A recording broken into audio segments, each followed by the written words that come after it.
करे भाई। अस्सलामु अलैकुम व रहमतुल्लाहि व बरकातुहू। बयान शुरू किया जाए। अरे भाई जवाब दो ना, मुफ्ती साहब कुछ पूछ रहे हैं, आप सुन रहे हैं नहीं सुन रहे हैं? माशाल्लाह, बयान शुरू करिए। बस आप सुनने के लिए तैयार हो जाइए जल्दी से। जज़ाकुमुल्लाह। आ जाइए, तरतीब बना लीजिए जल्दी से।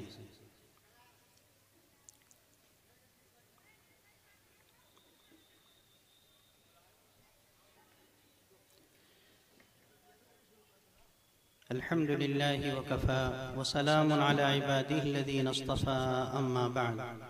अऊज़ु बिल्लाहि मिनश शैतानिर रजीम, बिस्मिल्लाहिर रहमानिर रहीम। या अय्युहल्लज़ीना आमनू कुतिबा अलैकुमुस्सियाम कमा कुतिबा अलल्लज़ीना मिन क़ब्लिकुम लअल्लकुम तत्तक़ून। सदक़ल्लाहुल मौलानाल अज़ीम। वक़ाल नबी सल्लल्लाहु अलैहि वसल्लम, बुनियल इस्लामु अला खम्स, शहादति अल्ला इलाहा इल्लल्लाह व अन्ना मुहम्मदन अब्दुहु व रसूलुहु व इक़ामिस सलाह व ईताइज़ ज़काह व सौमि रमज़ान वल हज्ज मन इस्तताअ इलैहि सबीला, औ कमा क़ाल अलैहि सलातु व तस्लीम। सुब्हान रब्बिक रब्बिल इज़्ज़ति अम्मा यसिफून व सलामुन अलल मुरसलीन वल्हम्दुलिल्लाहि रब्बिल आलमीन। अल्लाहुम्मा सल्लि अला सय्यिदिना मुहम्मद व अला आलि सय्यिदिना मुहम्मद व बारिक व सल्लिम। अल्लाहुम्मा सल्लि अला सय्यिदिना मुहम्मद व अला आलि सय्यिदिना मुहम्मद व बारिक व सल्लिम। अल्लाहुम्मा सल्लि अला सय्यिदिना मुहम्मद व अला आलि सय्यिदिना मुहम्मद व बारिक व सल्लिम। मोहतरम अजीज़ों, दोस्तों, बुज़ुर्गों, माओं और बहनों, हम अल्लाह ताला का जितना भी शुक्र अदा करें कम है कि अल्लाह ताला ने हमारे ऊपर नेमतें बारिश की तरह बरसा रखी हैं। एक दो नहीं, बेशुमार नेमतें अल्लाह ताला की तरफ से हमें मिली हुई हैं। अल्लाह ताला इन नेमतों की कदरदानी नसीब फरमाए। ये जिंदगी भी अल्लाह ताला की दी हुई बहुत बड़ी नेमत है। और फिर इस जिंदगी के अंदर अल्लाह ताला ने हमें ईमान की दौलत अता फरमाई, सेहत दी, आफियत दी, घर बार वाला बनाया, बीवी बच्चों वाला बनाया, और सब कुछ अल्लाह ताला ने हमें ज़रूरियात के लिए मरहमत फरमाया। ये महज अल्लाह ही का फजल व करम है।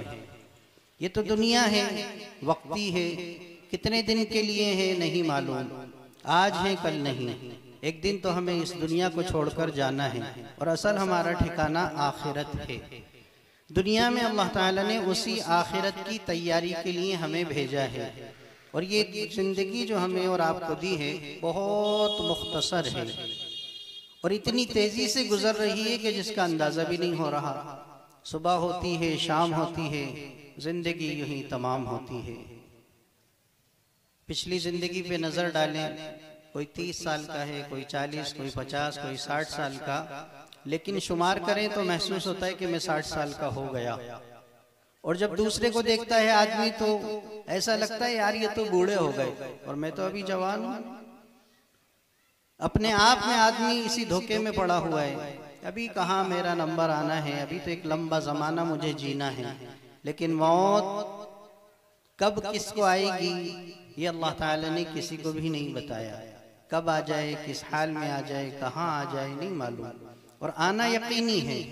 बताया इसलिए नहीं कि अगर बता देते तो जिंदगी का मजा ही खराब हो जाता।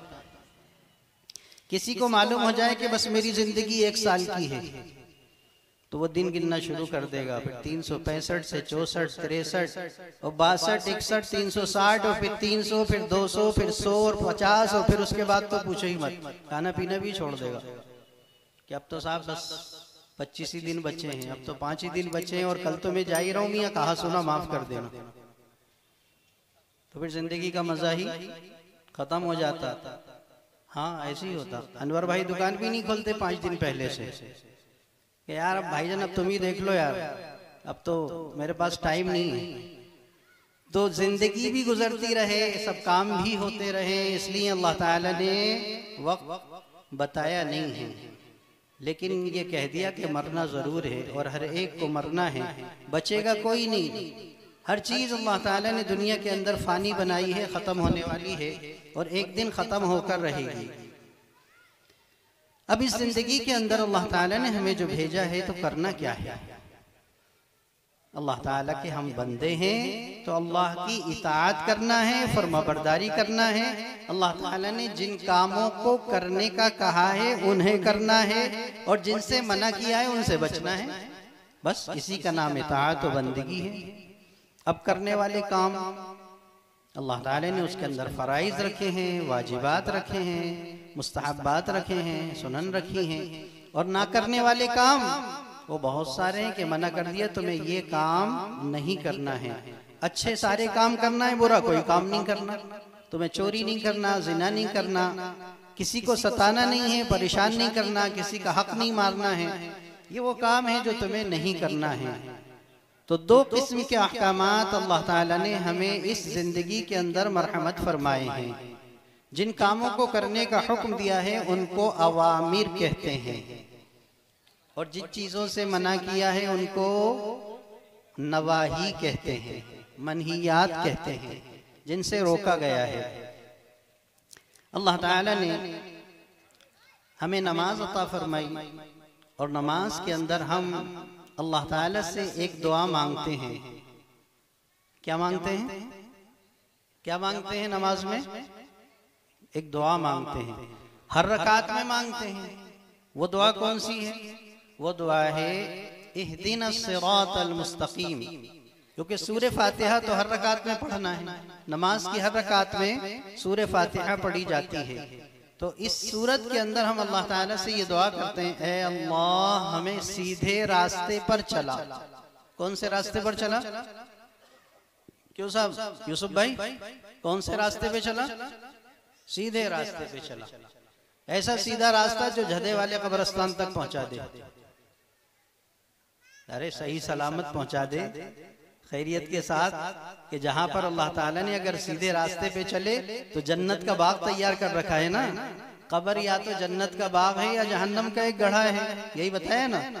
तो इसीलिए तो कह रहा हूं मैं आप लोग। तो क्या दुआ करते हैं हम? इहदिनस सिरातल मुस्तकीम, ए अल्लाह हमें सीधे रास्ते पर चला।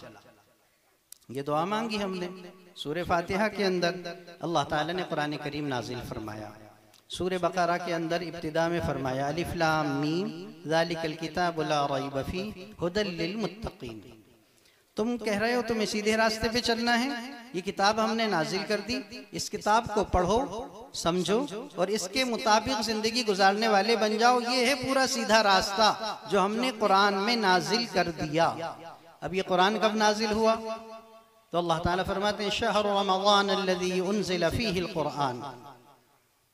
रमज़ानुल मुबारक के अंदर अल्लाह ताला ने कुरान करीम को नाजिल फरमाया है। और कुरान करीम पूरा के पूरा रमज़ान के अंदर एक रात है जिसका नाम है लैलतुल क़द्र। क्या नाम है? लैलतुल क़द्र। इन्ना अंज़लनाहु फ़ी लैलतिल क़द्र वमा अदराका मा लैलतुल क़द्र। उसकी अलग एक तफसील है पूरी। तो ये कुरान करीम अल्लाह ताला ने लैलतुल क़द्र में रमज़ानुल मुबारक के महीने में लौह महफूज से आसमानी दुनिया पर मुकम्मल पूरा के पूरा नाजिल फरमाया। और फिर उसके बाद हज़रत मोहम्मद सल्लल्लाहु अलैहि वसल्लम के ऊपर धीरे धीरे 23 साल के अरसे में इसका मुकम्मल नुज़ूल हुआ। तो कुरान करीम अल्लाह ताला ने जो नाजिल फरमाया तो उसका मकसद भी बताया। क्यों नाजिल फरमाया? कि ये अल्लाह ताला ने मुत्तकियों की रहबरी और रहनुमाई के लिए ख़ास तौर से नाजिल फरमाया है। किसके लिए? किसके लिए? सुना ही नहीं, ध्यान कहीं से और चला गया। क्यों साहब, किसके लिए नाजिल फरमाया ख़ास तौर से? एक आध को याद है? मुत्तकियों के लिए। किसके लिए? इनको ज्यादा फायदा पहुंचेगा। फायदा सबको पहुंचेगा, लेकिन ज्यादा फायदा किन्हें पहुंचेगा? जो असल मुत्तकी होंगे।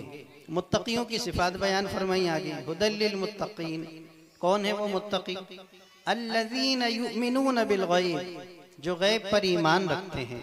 अल्लाह को नहीं देखा, रसूलुल्लाह को नहीं देखा, किताबुल्लाह को नाजिल होते हुए नहीं देखा, लेकिन यकीन और ईमान ये है कि अल्लाह एक है, इसी की हम गवाही देते हैं। हज़रत मोहम्मद सल्लल्लाहु अलैहि वसल्लम अल्लाह के रसूल हैं। कुरान अल्लाह की किताब है जो हज़रत मोहम्मद सल्लल्लाहु अलैहि वसल्लम पर नाजिल हुई और जो बिल्कुल सच्ची किताब है, जो हक है और सच है, क्योंकि ये अल्लाह का कलाम है। अल्लाह सच्चे, अल्लाह का कलाम सच्चा। अल्लाह ने जिस फरिश्ते के ऊपर, जिस फरिश्ते के जरिए ये किताब नाजिल फरमाई वो फरिश्ता सच्चा, जिस नबी पे ये किताब नाजिल हुई वो नबी सच्चों के सच्चे। तो ये किताब अल्लाह ताला ने क्यों उतारी? फरमाया ये तो हमने तुम्हारी हिदायत और रहबरी और रहनुमाई के लिए नाजिल की है। इससे फायदा खास तौर से जो मुत्तकी होते हैं, परहेजगार होते हैं, अल्लाह से डरने वाले होते हैं, वो उठाते हैं। अब उनकी कुछ अलामतें बताई, पहचान बताई, वो कौन लोग हैं? तो फरमाया अल्लज़ीना युमिनून बिल गैब, पहले नंबर पे वो गैब पर ईमान रखते हैं। अल्लाह ने, अल्लाह के रसूल ने जो बता दिया उसको हक और सच समझते हैं। एक दिन मरना है, कब्र में जाना है, फिर उठना है, अल्लाह के सामने खड़ा होना है, फिर जवाबदेही होगी, सवाल और जवाब होंगे, पुलसरात भी आएगा, उसके पार भी करना है और उसके बाद फैसला भी होना है। और फिर दो ही ठिकाने हैं, या तो जन्नत है और या जहन्नम है। यकीन है ना सब इसका? ईमान वाले तो यकीन ही रखते हैं ना, खासतौर से मुत्तकीन। अल्लाह फरमा रहे हैं अल्लज़ीना युमिनून बिल गैब। आगे फरमाया दूसरी सिफत उनकी वयुकीमूनस्सलाह, नमाज को कायम करते हैं। नमाज को कायम करने का मतलब नमाज को पाबंदी के साथ पढ़ते हैं। हमारी तरह 4 टाइम के नमाजी नहीं है। आमतौर पे हम लोग नमाजी हैं, लेकिन और फर्ज कितनी है नमाजें? 5। फजर की माफ है नहीं है, लेकिन अल्लाह हम सब की हिफाजत फरमाए। सबसे ज्यादा कमी कोताही उन लोगों से भी जो नमाज के पाबंद हैं फजर में होती है। इसी वजह से आम नमाजों के अंदर जो नमाजियों की तादाद है उसके मुकाबले में फजर के अंदर नमाजियों की तादाद 75% कम होती है, कभी कभी 80% भी कम होती है। क्या वजह है? क्योंकि हम नमाजी हैं, लेकिन कितने टाइम के? अब कितने टाइम के बन जाएंगे इंशाअल्लाह? 5 टाइम के।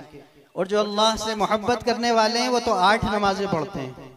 आप कहोगे लो साहब 8 नमाजें कहाँ से आ गई? 3 नमाजें आपने बढ़ा दी मक्का मस्जिद से यहाँ तक आते आते। देखो जो अल्लाह के महबूब बंदे होते हैं वो ये चाहते हैं कि कोई मौका हमारे हाथ से ऐसा ना जाए कि हम अल्लाह से बातें करें, वो मौका हमसे निकल जाए। 5 नमाजों में तो मौका मिला था, अब बहाना मिला आधी रात में और आखिरी रात में खड़े होने का। अल्लाह के सामने तो खड़े हो गए, अब तहज्जुद पढ़ रहे हैं ना। फिर आए फजर की नमाज पढ़ने तो उनका दिल ही नहीं चाहा मस्जिद से जाने का, तो बैठ गए। मैंने कहा यार अब इशराक भी पढ़ के जाएंगे, इशराक पढ़ने में मशगूल हो गए।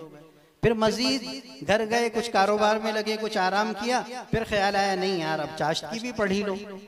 बहाने चाहिए उनके लिए तो कि बस वो बहानों से अल्लाह के सामने खड़े हो जाते हैं। ऐसे भी अल्लाह के बंदे हैं। और एक हम हैं कि कभी पढ़ ली कभी छोड़ दी, और पढ़ी तो 4 पढ़ ली 5वीं नहीं पढ़ी।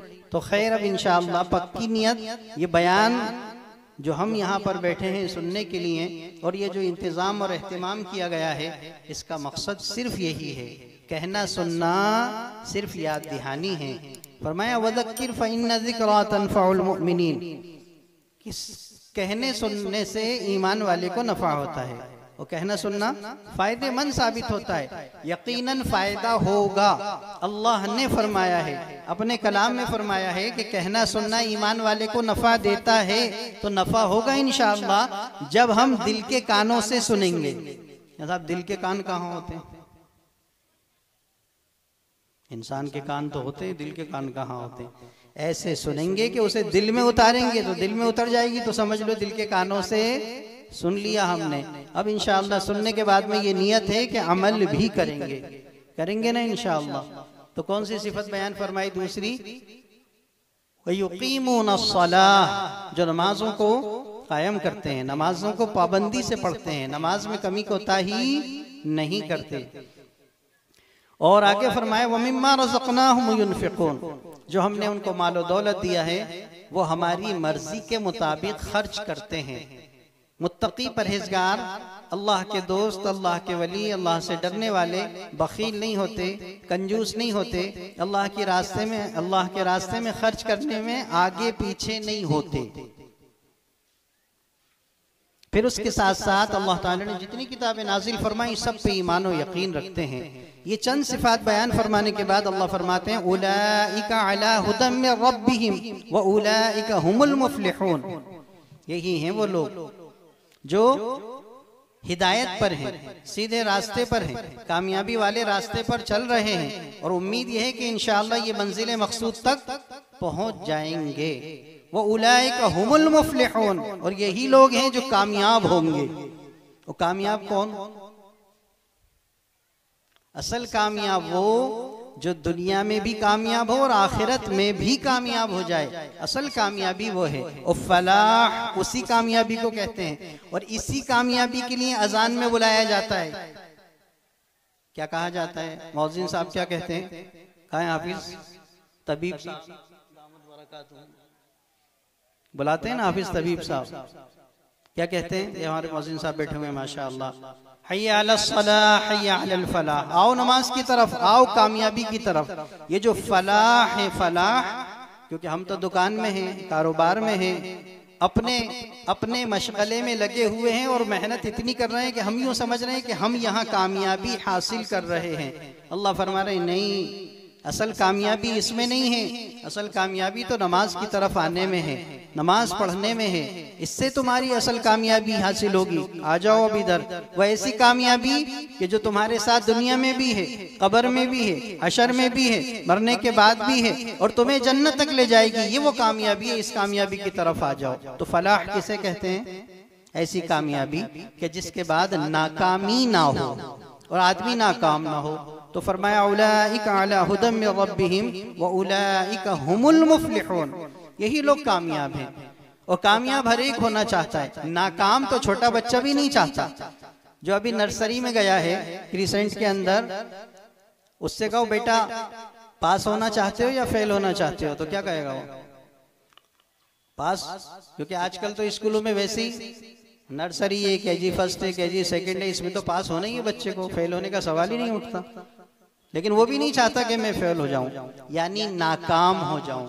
और हर आदमी कामयाबी पे खुश होता है और नाकामी पे अफसोस करता है।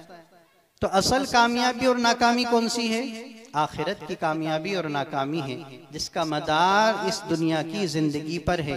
अगर ये जिंदगी सही गुजरी तो इंशाअल्लाह दुनिया में भी कामयाब और आखिरत में भी कामयाब। और अगर ये जिंदगी अल्लाह के हुक्मों के मुताबिक और रसूलुल्लाह सल्लल्लाहु अलैहि वसल्लम के तरीकों के मुताबिक नहीं गुजारी तो यहाँ भी नाकाम और वहाँ भी नाकाम। चाहे दुनिया जाहिरी तौर पे कितनी भी मिल जाए, बंगला भी हो, गाड़ी भी हो, ऐशो इशरत के साथ जिंदगी गुजर रही हो, लेकिन ये शख्स कामयाब नहीं, क्योंकि असल कामयाबी अल्लाह ताला ने आखिरत में रखी है, दीन में रखी है, दीनदारी के अंदर रखी है। ये दीनदारी हमारे अंदर आ जाए, तकवा आ जाए, अल्लाह ताला की इताअत और फर्मा बरदारी आ जाए, उसी के लिए अल्लाह ताला ने नमाज हमें दी है, रोजा दिया है, हज दिया है, ज़कात का हुक्म नाजिल फरमाया है कि इससे तुम नेक और दीनदार बनोगे। साहब इससे कैसे नेक और दीनदार बनेंगे हम? अगर नमाज को नमाज के तरीके पर पढ़ा जाए, एहतिमाम से पढ़ा जाए, तो नमाज का खासा यह है कि नमाज हर बुरी आदत को छुड़ा देती है, बेहयाई से दूर कर देती है। फरमाया ना इन्ना सलात तन्हा अनिल फहशाई वल मुनकर, नमाज बुरी बातों से और बेहयाई से रोकती है, लेकिन हम नहीं रुक पा रहे। क्या वजह? उसकी वजह यह कि हमारी नमाज नहीं है। अभी नमाज को नमाज बनाने की मेहनत करनी है, सीखना है नमाज को, तब जाके ये नमाज बनेगी हमारी, और फिर ये हमें बेहयाई से और बुरी बातों से रोकेगी। हदीस पाक में फरमाया कि जिस शख्स को उसकी नमाज बुरी बातों से और बेहयाई से न रोके, उसकी नमाज नहीं। मुफ्ती साहब ऊपर तशरीफ ले आइए। उसकी नमाज नहीं, तो नमाज में भी मेहनत करेंगे इंशाअल्लाह। क्यों भाई, काय पे मेहनत करेंगे? नमाज पे इंशाअल्लाह। अब हमारे सामने इस वक्त में एक अजीमुशान महीना आने वाला है जिसका नाम है, क्यों साहब क्या नाम है? रमज़ान। ये रमज़ान का महीना बड़ा मुबारक महीना है और अल्लाह ताला ने बड़ा ही फजल करम फरमाया कि यह अजीमुशान महीना हमें अता फरमाया, जिसके अंदर अल्लाह ताला ने हमारी नेकियों का रेट बढ़ा दिया बहुत ज्यादा। कितना? नफल का सवाब फर्ज के बराबर और फर्ज का 70 फर्जों के बराबर। इतना हम कर ही नहीं सकते, लेकिन अल्लाह ताला ने, क्योंकि जिंदगी हमारी थोड़ी सी है, मौका अल्लाह ताला ने दे दिया कि लो मियाँ थोड़े वक्त में ज्यादा कमा लो। तो ये सीजन है हमारा नेकियां कमाने का। ये जब हम इस सीजन से फायदा उसी वक्त उठा सकते हैं जबकि हम पहले से अपनी तरतीब बना लें कि हमें ये रमजान कैसे गुजारना है, और ये तय कर लें कि हो सकता है कि आइंदा मौका मिले ना मिले, मुमकिन है ये मेरा आखिरी रमजान हो, तो मैं तो इसके अंदर कोई कसर नहीं छोड़ूंगा इंशाअल्लाह। मेरी नमाजों का भी एहतिमाम होगा, रोज़ों का भी एहतिमाम होगा, और रोज़े के अंदर अल्लाह ताला ने जिन कामों से मना फरमाया है उससे भी एहतियात करूंगा मैं, और वैसे ही रोज़ा रखूंगा जैसा अल्लाह को पसंद है। और क्योंकि रोज़ा जो फर्ज हुआ है तो हम समझते हैं रोज़े के अंदर खाना हराम, पीना हराम, इसी तरह से बीवी से मुलाकात हराम। बस सुबह सादिक से लेके मगरिब तक हमने कुछ खाया पिया नहीं, ये अमल नहीं किया तो रोज़ा हो गया हमारा। जबकि फरमाया या अय्युहल्लज़ीना आमनू कुतिबा अलैकुमुस्सियाम, फरमाया ए ईमान वालों तुम पर रोज़ा फर्ज किया गया है। उलमा ने लिखा है तुम पर रोज़ा फर्ज किया गया है, इसका मतलब ये कि तुम्हारे सर के बालों से लेके और पैर के नाखून तक तुम्हारे जिस्म के हर हिस्से के ऊपर रोज़ा फर्ज किया गया है। जब तुम्हारा रोज़ा है तो तुम्हारा रोज़ा सिर्फ पेट का नहीं है, सिर्फ ज़बान का नहीं है, तुम्हारी आंखों का भी रोज़ा है, तुम्हारे कानों का भी रोज़ा है, तुम्हारी ज़बान का भी रोज़ा है, तुम्हारे दिलो दिमाग का भी रोज़ा है, तुम्हारे हाथों का भी रोज़ा है और तुम्हारे पैरों का भी रोज़ा है। हर एक चीज़ का रोज़ा है तुम्हारा, और तुम्हें हर इन तमाम चीज़ों को हर उस चीज़ से बचाना है जिससे अल्लाह ने मना किया है। जैसे तुम खाने पीने से बच रहे हो, इसी तरह से आँखों को हराम के देखने से बचाओगे, इसी तरह कानों को हराम के सुनने से बचाना है, इसी तरह ज़बान को हराम और फहुश बोलने से बचाना है, हराम चखने से भी बचाना है, खाने से भी बचाना है, इसी तरह से इस दिल को और दिमाग को गलत सोचने समझने से भी बचाना है, हाथों को गलत छूने से और पैरों को गलत जगह जाने से भी बचाना है। ये मश्क है रोज़े के अंदर, ताकि तुम आदी हो जाओ, अल्लाह के फरमाबरदार बन जाओ, और तुम्हारा पूरा के पूरा जिस्म अल्लाह की इताअत और फरमाबरदारी में चलने लगे। इसलिए अल्लाह ताला ने तुम्हारे ऊपर रोज़े फर्ज फरमाए हैं। क्या फरमाया? रोज़ों के फर्ज करने का मकसद ही बयान फरमाया, या अय्युहल्लज़ीना आमनू कुतिबा अलैकुमुस्सियाम कमा कुतिबा अलल्लज़ीना मिन क़ब्लिकुम लअल्लकुम तत्तक़ून। रोज़े अल्लाह ताला ने इसलिए फर्ज फरमाए हैं कि ताकि तुम धीरे धीरे मुत्तकी बन जाओ। मुत्तकी किसे कहते हैं? मुत्तकी कहते हैं परहेजगार को, अल्लाह से डरने वाले को, जो हर हाल में अल्लाह से डरता हो, गुनाहों से बचता हो और अल्लाह की मर्जी के मुताबिक जिंदगी गुजारता हो। तो सारे के सारे जितने भी अल्लाह ताला ने इनामत रखे हैं वो सारे तक़वे के ऊपर रखे हैं। बड़े बड़े वादे अल्लाह ने तक़वे के ऊपर फरमाए, मुत्तकियों के लिए फरमाए, जन्नत के लिए खास तौर से अल्लाह ताला ने ऐलान फरमाया, तो फरमाया उइद्दत लिलमुत्तकीन, जन्नत बनाई है हमने। कैसी जन्नत? फरमाया साबिकू इला मग़फ़िरतिन मिन रब्बिकुम व जन्नतिन अर्दुहा अस्समावातु वल अर्द उइद्दत लिलमुत्तकीन। कि जल्दी करो, दौड़ो, भागो उस जन्नत की तरफ। किस जन्नत की तरफ? सबसे पहले फरमाया अल्लाह की मग़फ़िरत की तरफ, अल्लाह की बख्शिश की तरफ। वो अमाल करो जिससे अल्लाह ताला तुम्हें बख्श दे, तुम्हें माफ कर दे। और ऐसी जन्नत की तरफ कि जिसकी चौड़ाई ज़मीन और आसमान के बराबर, वो इतनी तो चौड़ी है, तो हमने तो नहीं, इससे ज्यादा कोई जगह देखी नहीं, कोई मैदान देखा नहीं। दुनिया जितनी बड़ी बस उतनी जगह कोई देख सकते हैं, समझ सकते हैं। तो अल्लाह ने फरमाया जमीन व आसमान, सातों जमीन व आसमान जितने हैं इतनी तो वो सिर्फ चौड़ी है। और जाहिर सी बात यह है कि जो चीज जितनी बड़ी होती है तो उसकी चौड़ाई कम और लंबाई ज्यादा होती है। तो लंबाई कितनी वो तो अल्लाह ही जानते हैं, ये तो सिर्फ समझाने के लिए कि इतनी तो वो चौड़ी है जितने जमीनों आसमान। इतनी बड़ी जन्नत के हासिल करने के लिए जल्दी करो, देर मत करो, बैठे मत रहो, सोते मत रहो, जाग जाओ, अमल में लग जाओ। किसके लिए बनाई है अल्लाह ने?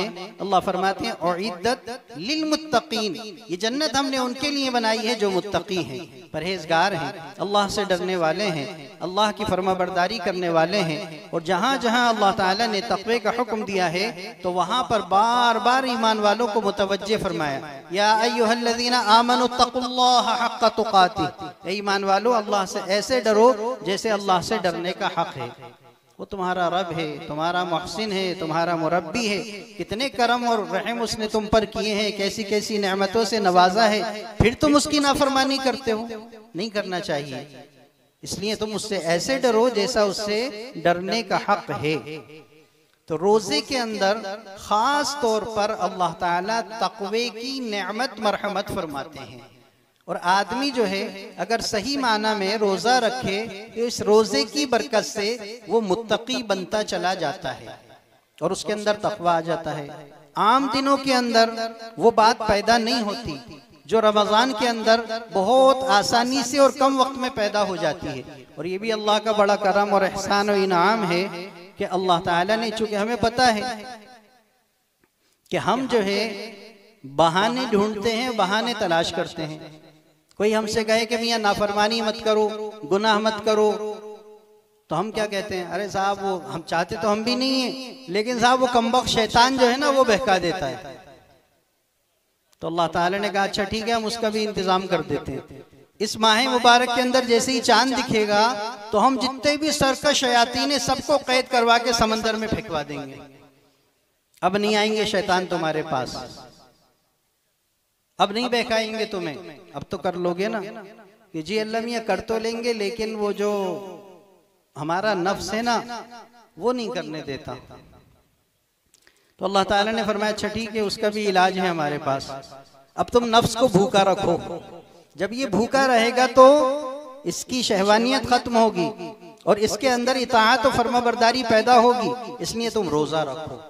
इधर शैतान बहका रहा था, उसको तो हमने कैद करके डलवा दिया। इधर तुम्हारा नफ्स है, तो अब नफ्स को भी हमने जो है मुती फरमाबरदार बनाने के लिए तुम पर रोजे फर्ज कर दिए। अब ये नफ्स भी तुम्हारा काबू में रहेगा, लेकिन फिर भी अल्लाह मियाँ वो गड़बड़ हो रही है, कोई ना कोई बहका देता है। अब कौन बहका रहा है? अल्लाह मियाँ पता नहीं, कोई भी दोस्त अहबाब पहचान वाले आ जाते हैं।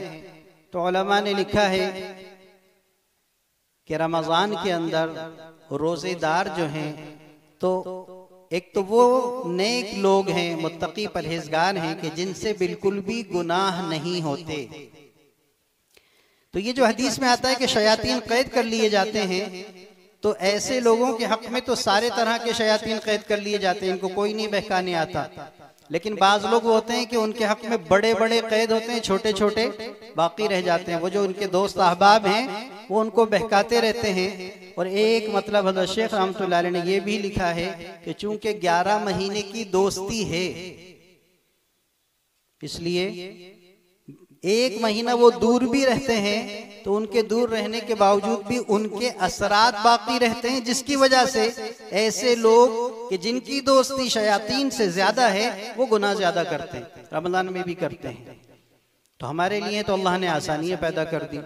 ये कम बड़ी बात है कि जितने दुश्मन है उनको कैद कर दिया और आजाद छोड़ दिया कि अब अमल करो, अब क्या मुश्किल है? तो जो करना चाहे, बनना चाहे, अल्लाह ताला ने उसके लिए आसानियां पैदा फरमा दी हैं कि अब करो तुम, अब तुम्हारे लिए बिल्कुल आसान। और अल्हम्दुलिल्लाह हम देखते हैं कि रमजान के अंदर नेकी की तरफ खुद ब खुद जी चाहने लगता है और गुनाहों से बचता है आदमी। गुनाह की तरफ इतना नहीं जाता जितना गैर रमजान में जाता है। इताअत और फर्माबरदारी अपने आप रोजे के जरिए से पैदा हो जाती है, मस्जिदें आबाद हो जाती हैं माशा अल्लाह, और लोग रोजे नमाज की पाबंदी करते हैं ना, लेकिन रोजे रख रहे हैं, नमाजें पढ़ रहे हैं, लेकिन नमाज रोजे से वो फायदा हासिल नहीं हो रहा जो होना चाहिए। उसकी क्या वजह है? उसकी वजह यह है कि जिस तरह से हमें रोजा रखना चाहिए वैसे हम रोजा नहीं रख रहे, इसलिए फायदा हासिल नहीं हो रहा। क्योंकि असल फायदा रोजे का यह है कि तुम रोजा रखोगे मुत्तकी बनोगे। हम रोजा रख रहे हैं, मुत्तकी नहीं बन रहे, तकवा हमारे अंदर नहीं आ रहा। तो हम करने वाले काम जो है वो तो करते हैं, लेकिन छोड़ने वाले जो काम है वो नहीं करते। बस उलमा ने लिखा है कि मुत्तकी बनना बहुत आसान है। मुत्तकी बनना कैसा है? कैसा है मुत्तकी बनना? बहुत आसान। कि साहब कैसे बनेंगे, क्या करना पड़ेगा मुत्तकी बनने के लिए? तो फरमाया कुछ भी नहीं करना। मुत्तकी बनने के लिए कुछ भी नहीं करना। अरे साहब, हाँ, मुत्तकी बनने के लिए कुछ भी नहीं करना, सिर्फ एक काम करना है, गुनाह नहीं करना। नहीं करना है ना, बस गुनाह छोड़ देना है, मुत्तकी बन जाएंगे। हदीस में फरमाया सबसे बड़ा मुत्तकी वो है जो गुनाहों से बचे। सबसे बड़ा मुत्तकी कौन है? जो गुनाहों से बचे। हुजूर सल्लल्लाहु अलैहि वसल्लम के सामने दो लोगों का तज़किरा हुआ। फरमाया अल्लाह के रसूल, एक शख्स है जो बड़ा इबादत गुजार है, और एक शख्स है जो इबादतें तो कम करता है लेकिन हराम चीजों से बचता है, हराम कामों से बचता है। हुजूर ने फरमाया ये बड़ा मुत्तकी है, ये बड़े दर्जे का आदमी है जो सिर्फ हराम से बचता हो और अल्लाह की नाफरमानी से बचता हो। आज हम करने वाले काम तो कर लेते हैं, नमाज भी पढ़ लेते हैं, रोजा भी रख लेते हैं, तिलावत भी कर लेते हैं, लेकिन जिन कामों से मना किया गया उनसे नहीं रुकते, बस उसी का नुकसान है। रोजा रखा, लेकिन रोजे के अंदर फरमाया अब तुम गीबत नहीं करना, झूठ नहीं बोलना, अपनी आंखों का गलत इस्तेमाल नहीं करना, कानों का, जबान का, हाथों का, पैरों का गलत इस्तेमाल नहीं करना, लेकिन रोजा है फिर भी कर रहे हैं, तो रोजे का फायदा हासिल नहीं हो रहा। तो अब ये करना है इंशाअल्लाह इस रमजान के अंदर कि रोजा रखेंगे और वैसा रखेंगे जैसा अल्लाह ताला ने रखने का हुक्म दिया है, और वो काम करेंगे सिर्फ जिन कामों के करने का हुक्म दिया है, और वो बिल्कुल नहीं करेंगे जिनसे मना किया है। ठीक है ना इंशाअल्लाह? तो इंशाअल्लाह उसका फायदा भी फिर हासिल होगा। जब तकवा पैदा हो जाएगा, अल्लाह का डर आ जाएगा, अल्लाह का खौफ आ जाएगा। अच्छा, अल्लाह का डर कैसा होता है रमजान के अंदर? हम बिल्कुल अकेले कमरे में हैं, सख्त गर्मी का जमाना है, कमरे के अंदर ही फ्रिज रखा है, बेहतरीन शरबत रखे हुए हैं, ठंडा पानी मौजूद है, कोई देखने वाला नहीं है, लेकिन कोई पीता है। क्यों साहब, कोई पीता है? नहीं पीता ना। क्यों नहीं पीता? इसलिए नहीं पीता कि कोई देखे ना देखे, लेकिन अल्लाह तो देख रहे हैं। बस इसी का नाम तकवा है। आदमी गुनाहों से इसलिए बचे कि कोई देखे नहीं देखे, लेकिन अल्लाह तो देख रहे हैं। बस इसी ये बात पैदा हो जाए, इस बात को पैदा करने के लिए अल्लाह ताला ने रोजे फर्ज फरमाए। इसकी मशक हो रही रोजे के अंदर। रोजा याद है हमें, तो हम खाते नहीं हैं, पीते नहीं हैं, सारी चीजों से एहतियात रखते हैं, लेकिन फिर भी बहुत सारे गुनाह हमसे हो जाते हैं जिसकी वजह से रोजे का पूरा फायदा हासिल नहीं होता। अब इंशाअल्लाह हम रोजा रखेंगे तो उसके अंदर अपने पूरे आज़ा की हिफाजत करेंगे इंशाअल्लाह। आंखों की भी हिफाजत करेंगे, कानों की भी हिफाजत करेंगे, जबान की भी और हाथ पैरों की भी करेंगे इंशाअल्लाह। आम तौर पे जो रोजे के अंदर गुनाह होते हैं, उन गुनाहों में एक बड़ा गुनाह है गीबत। कौन सा गुनाह है? कौन सा गुनाह है? गीबत। गीबत किसे कहते हैं?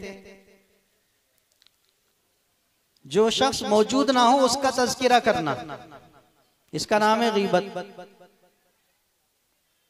एक सहाबी कहने लगे अल्लाह के रसूल, जो बात हम कह रहे हैं वो उनमें मौजूद है तो भी गीबत है।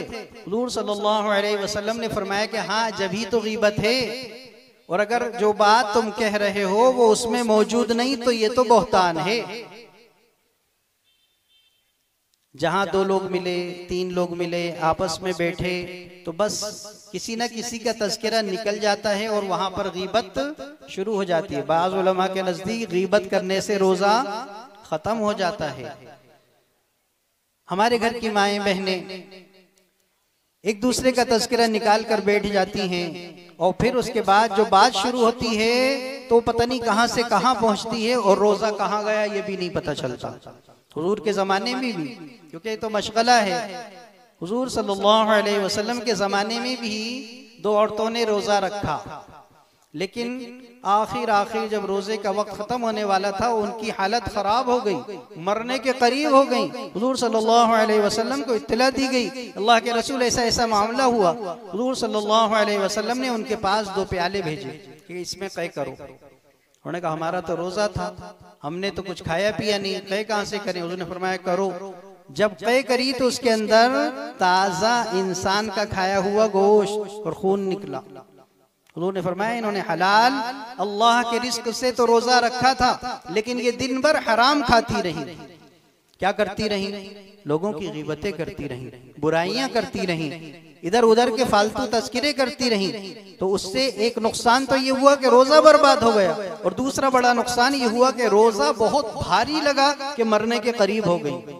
रोजा आसान जब होता है जबकि आदमी रोजे में गीबत से बचे, अपनी जबान की हिफाजत करे, अपने पूरे आज़ा की हिफाजत करे। और रोजा मश्क इन्हीं चीजों की कि देखो तुम एक अच्छे आदमी भले मानस बन जाओ, मुत्तकी और परहेजगार बन जाओ। सिर्फ वो करो जिस काम के करने का अल्लाह ने हुक्म दिया है, वो सारे काम छोड़ दो जिसे अल्लाह ने मना किया है। बस इसीलिए अल्लाह ताला ने हमें रोज़े दिए हैं। अल्लाह करे कि इन रोज़ों से हमारे अंदर तक़वा व तहारत पैदा हो जाए, और अल्लाह हमें अपने नेक और मुखलिस बंदों में, मुत्तकी बंदों में शामिल फरमा ले कि अगर आदमी मुत्तकी बन जाए तो मुत्तकियों के लिए अल्लाह ताला के बहुत बड़े बड़े वादे हैं। चंद बता देता हूँ मैं आपको, अल्लाह ताला मुझे भी तौफीक अता फरमाए और आपको भी। ठीक है इंशाअल्लाह।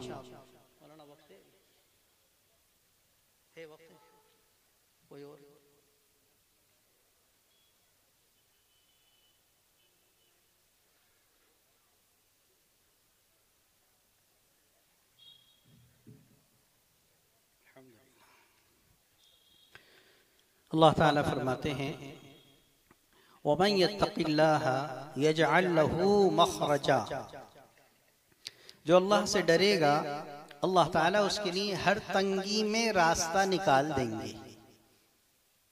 हर तंगी में, हर परेशानी में, हर मुसीबत के अंदर अल्लाह ताला जो अल्लाह से डरने वाला होगा उसके लिए रास्ता खोल देंगे।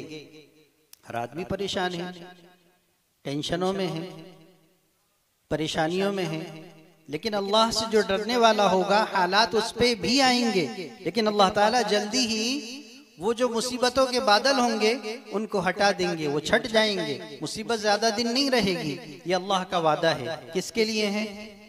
किसके लिए है? बता ही नहीं रहे। किसके लिए है? मुत्तकी के लिए, अल्लाह से डरने वाले के लिए। दूसरा फायदा फरमाया वयरज़ुक़हु मिन हैथु ला यहतसिब, और अल्लाह ताला उसे ऐसी जगह से रोजी देंगे कि वो सोच भी नहीं सकता कि मुझे यहाँ से भी कुछ मिल सकता था, मेरा काम यहाँ से भी बन सकता था। चलते फिरते अल्लाह ताला उसके काम बना देंगे, आसान रोजी अल्लाह ताला उसे मरहमत फरमा देंगे। किस बुनियाद पे? तक़वे की बुनियाद पे।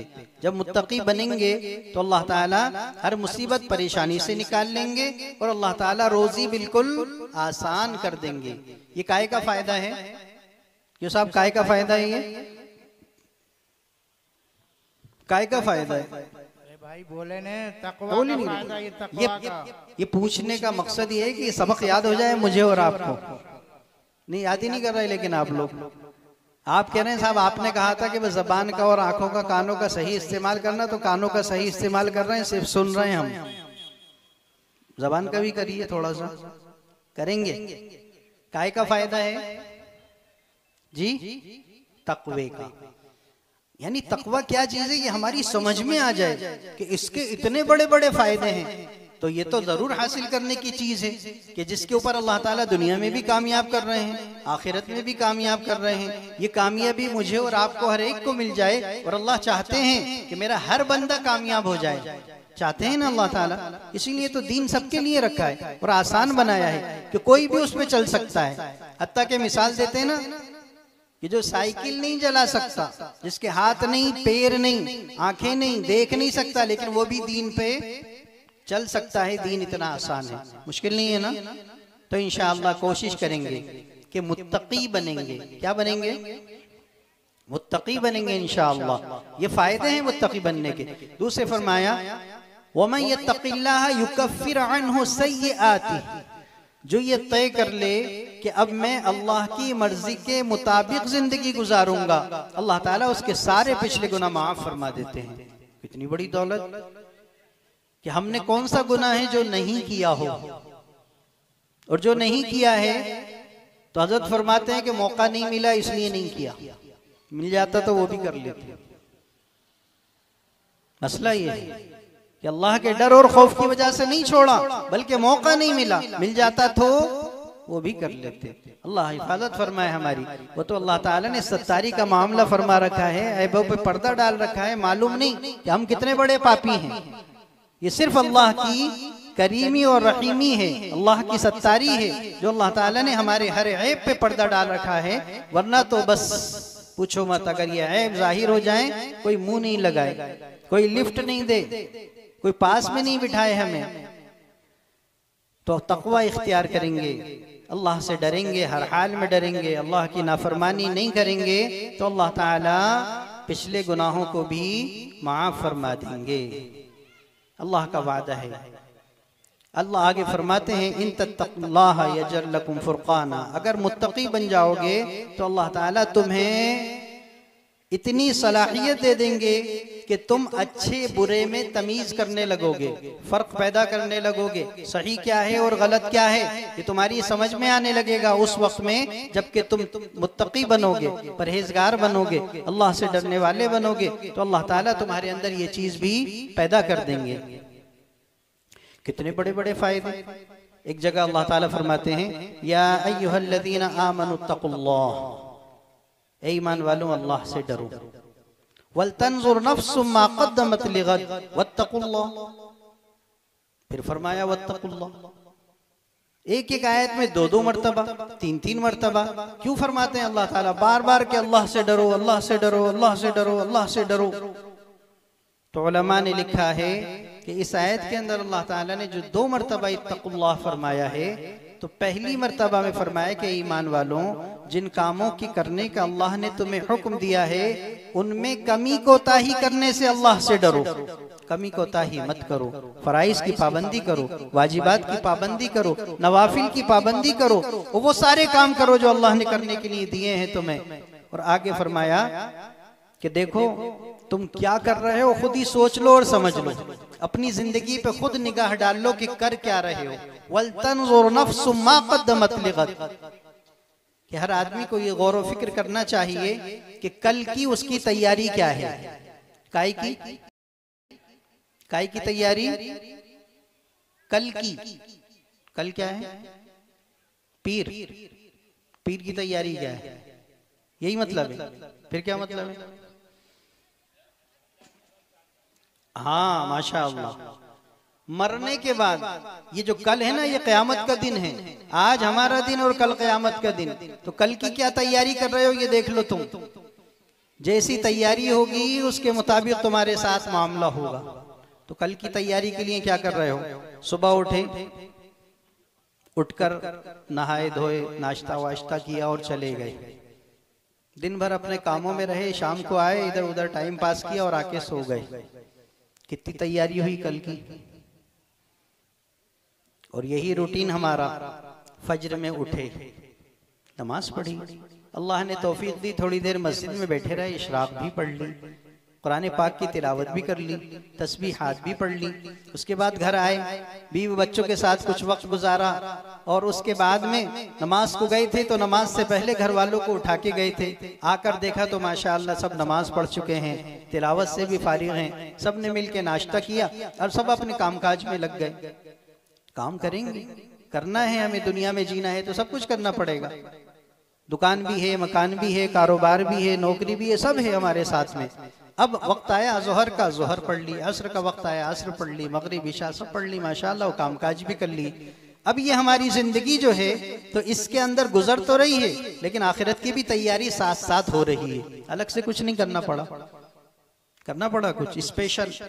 करने वाले स्पेशल भी कर लेते हैं, जैसे मैंने कहा आपसे कि 5 नहीं 8 और 9 वक्त की नमाज पढ़ लेते हैं, वो तो पढ़ते ही नहीं पढ़ते। अल्लाह करे कि हम कम से कम 5 की सही तरीके से पढ़ने वाले बन जाएं, फिर अल्लाह तौफीक देंगे तो और बढ़ा देंगे इंशाअल्लाह। रमजान के अंदर तो मश्क करने का मौका है हर चीज की। तहज्जुद पढ़ना भी बड़ा आसान है। सहरी में उठ ही रहे हैं, 5 मिनट निकाल लें, सिर्फ 2 रकात नमाज तो कम से कम पढ़ ही लें। क्या मुश्किल है 2 रकात नमाज पढ़ना, है मुश्किल? अब ये 1 महीने की अगर मश्क हो गई तो इंशाअल्लाह 11 महीने की आदत पड़ जाएगी।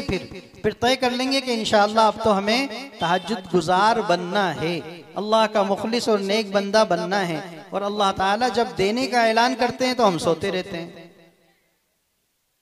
लेने के लिए हर एक आदमी चाहता है, लेकिन लेने के वक्त में आता नहीं लेने के लिए। क्यों साहब?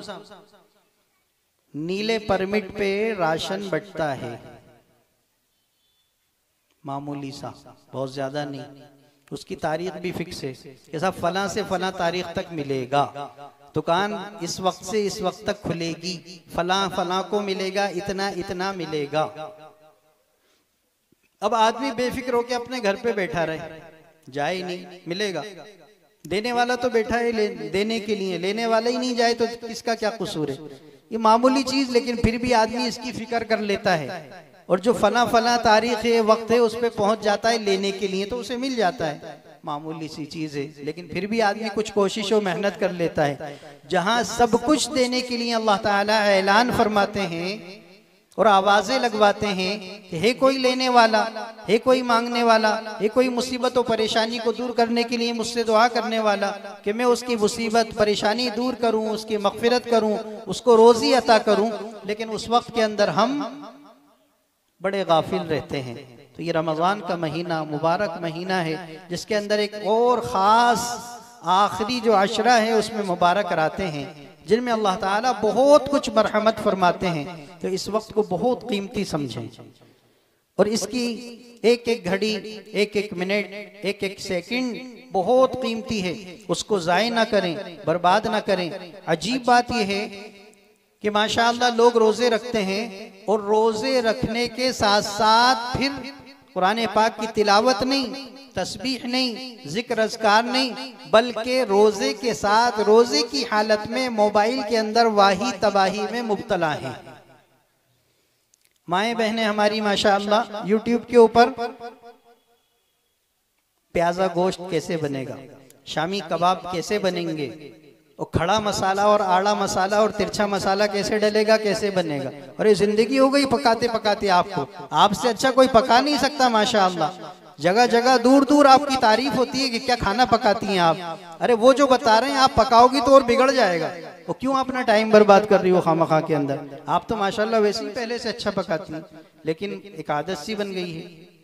अब्बा समाचार सुनेंगे, अम्मा यूट्यूब पे खाना पकाने का तरीका देखेंगी, और जो बच्चे बड़े हो गए हैं वो गेम खेलेंगे, और जो छोटे बच्चे हैं वो कार्टून देखेंगे। ये हमारा मशगला है। क्यों साहब? ऐसे ही ऐसे ही रोजों के अंदर हो रहा है, फिर वक्त ऐसे ही जाय हो रहा है, हर एक का हो रहा है। अल्लाह हम सब की हिफाजत फरमाए, मोबाइल को सही इस्तेमाल करने की तौफीक मरहमत फरमाए, वरना सबसे बड़ा फितना इस वक्त में मोबाइल बना हुआ है जो हमारे वक्त को जाय कर रहा है। और हम कुछ नहीं कर पा रहे हैं, वो कुछ नहीं बन पा रहे हैं, न दीन के हैं न दुनिया के हैं, इस मोबाइल की वजह से। न दीनी तालीम है न दुनियावी तालीम है। इसलिए मोबाइल को इस्तेमाल करें, जरूरत के मुताबिक इस्तेमाल करें और उसका सही इस्तेमाल करें। ठीक है ना इंशाअल्लाह। तो क्या बात चल रही थी कि बहुत सारे लोग रोजा रखते हैं लेकिन मोबाइल में लगे हुए हैं, गेम खेल रहे हैं, वक्त जाय कर रहे हैं। अजीब बात यह है कि मस्जिद के अंदर तरावी हो रही है और उसके बाद खबर आती है कि साहब आप तो नीचे तरावी पढ़ा रहे हो, ऊपर तो बहुत सारे लोग बैठे हुए हैं और मोबाइल चला रहे हैं। क्या होगा हमारा? अल्लाह के घर में बैठ के भी खौफ नहीं है हमारे अंदर। बहुत ज्यादा डरने की और फिक्र करने की जरूरत है। अल्लाह ताला जब नेमतें देते हैं और उसकी नाकदरी होती है तो अल्लाह ताला फिर छीन भी लेते हैं। अल्लाह का वादा है, लइन शकरतुम लअज़ीदन्नकुम, हमने जो तुम्हें नेमतें दी हैं अगर उन पे शुक्र अदा करोगे तो और ज्यादा देंगे और खूब बढ़ा देंगे, और नाशुक्री करोगे तो छीन लेंगे। हमारे यहाँ ये उसूल है, यही तरीका है। जो शुक्र अदा करता है, शुक्रगुजार बनता है तो उसे और देते हैं, और जो नाशुक्री करता है तो फिर उससे सब छीन लेते हैं। तो अल्लाह ताला कभी देकर आजमाते हैं, वो कभी लेकर भी आजमाते हैं। दिया है तो अल्लाह का शुक्र अदा करें, और नहीं है तो सब्र करें, लेकिन ऐसे काम ना करें कि दिया हुआ भी छिन जाए। तो एहतियात रखेंगे इंशाअल्लाह, अल्लाह के घर का भी एहतराम करेंगे, रमज़ान के अंदर ख़ास तौर से अपने औकात का भी पूरा ख्याल करेंगे इंशाअल्लाह, और कोई ऐसा अमल नहीं करेंगे जो अल्लाह को नाराज़ करने वाला हो। ठीक है ना? इंशाअल्लाह इन तमाम बातों का ख्याल करेंगे इंशाअल्लाह। अभी जो असल बयानात होना है वो तो बाकी हैं, तो इसलिए आप हजरात जो है, आज आपने अगर 4 रकात की नियत करी हो तो 24 रकात की कर लीजिए। कितनी रकात की? 24 रकात की। भाई कम से कम 4-5 लोग तो बयान करेंगे ना? तो अभी तो 4 रकात हुई है, अभी 4 फिर 4 फिर 4, और फिर आखिरी वित्र वो जो है कारी आसिम साहब पढ़ाएंगे। तो मेरा ख्याल ये है कि 24 नहीं 23 तो हो ही जाएंगे, 20 रकात तरावी और 3 वितर। ठीक है ना? तो इसलिए आप 23 की नियत कर लो पक्की। तो अभी कितनी हुई है? 4 हुई है। और 4 रकात के बाद तरावी के एक तरवीहा होता है, थोड़ी देर बैठते हैं जिसमें हम दुआ पढ़ लेते हैं। कौन सी दुआ पढ़ते हैं? वो मस्जिदों में भी दीवारों पे चिपका देते हैं, सुभान दिल मुल्क वल मलकूत। ये दुआ पढ़ना जरूरी नहीं है, ये दुआ पढ़ना जरूरी नहीं है। जिसका दिल चाहे पढ़े, जिसका दिल चाहे खामोश रहे, कुछ और पढ़े, इस्तिग़फ़ार पढ़े, तीसरा कलमा पढ़े, दरूद शरीफ पढ़े। ठीक है? ये दुआ पढ़ना जरूरी नहीं है। अब इसका इतना एहतिमाम किया जाता है कि इमाम साहब खुद जोर से पढ़ते हैं तो सारे मुक्तदी भी पढ़ लेते हैं। तो कोई भी चीज जिसको शरीयत ने मुतय्यन नहीं किया उसको अपनी तरफ से मुतय्यन कर देना, ये दीन के अंदर तहरीफ है, इस पे सवाब नहीं मिलेगा। और कोई जरूरी समझे तो इसी का नाम बिदअत है, इसलिए इससे बचेंगे इंशाअल्लाह। खामोशी से पढ़ लें आपको जो कुछ पढ़ना है, जरूरी नहीं समझें। ठीक है ना? इंशाअल्लाह। तो ये 4 रकात अब पूरी हो रही हैं, और उसके बाद थोड़ी देर का वक्फा, और फिर उसके बाद फिर अगली 4 रकात की नियत इंशाअल्लाह इमाम साहब आएंगे तो वो बांध लेंगे।